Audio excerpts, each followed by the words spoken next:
Brilliance Audio presents The Last Time We Met by Carol Mason, performed by Rachel Beresford. Someone once told me that there's no such thing as a coincidence, only synchronicity.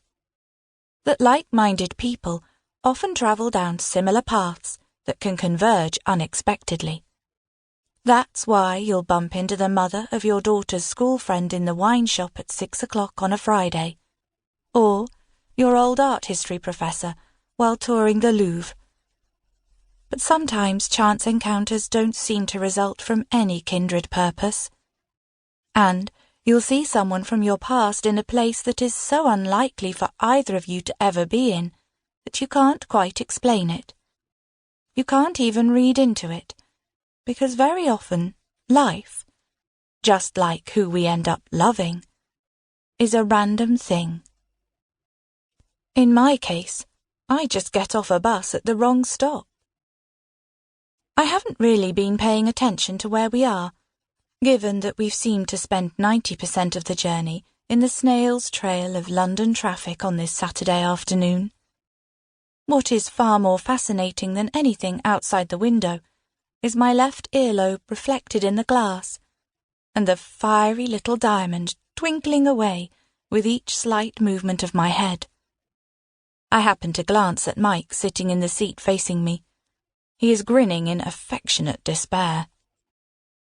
"It's too lavish," I said to him in the jewellery store yesterday, as I reluctantly handed the little diamond studs back to the salesman. "No, it's not. I want you to have 'em."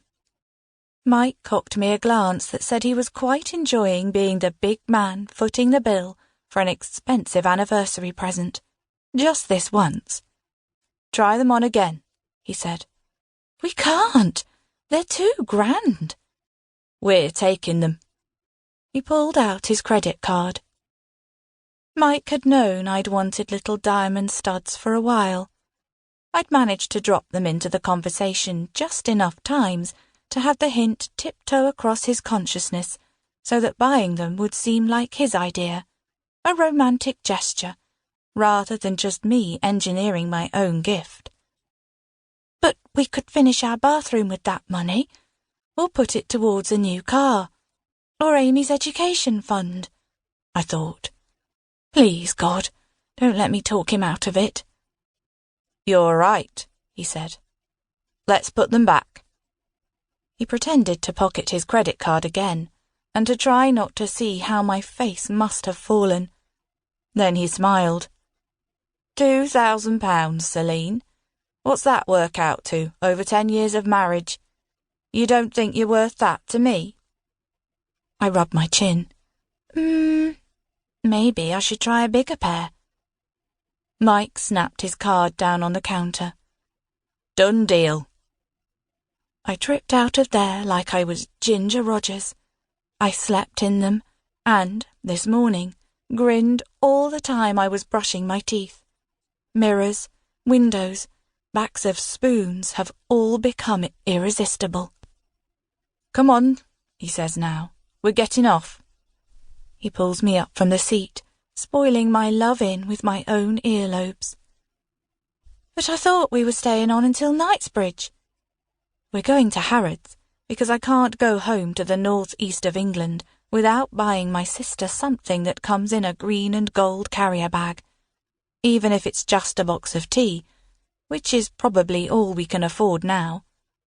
You can stay on if you want, but I'll hurl if we don't get off this bus," he says, dragging me through the throng of people. Mike and his legendary travel sickness. Some people suffer from piles, eye twitches, or gluten allergies.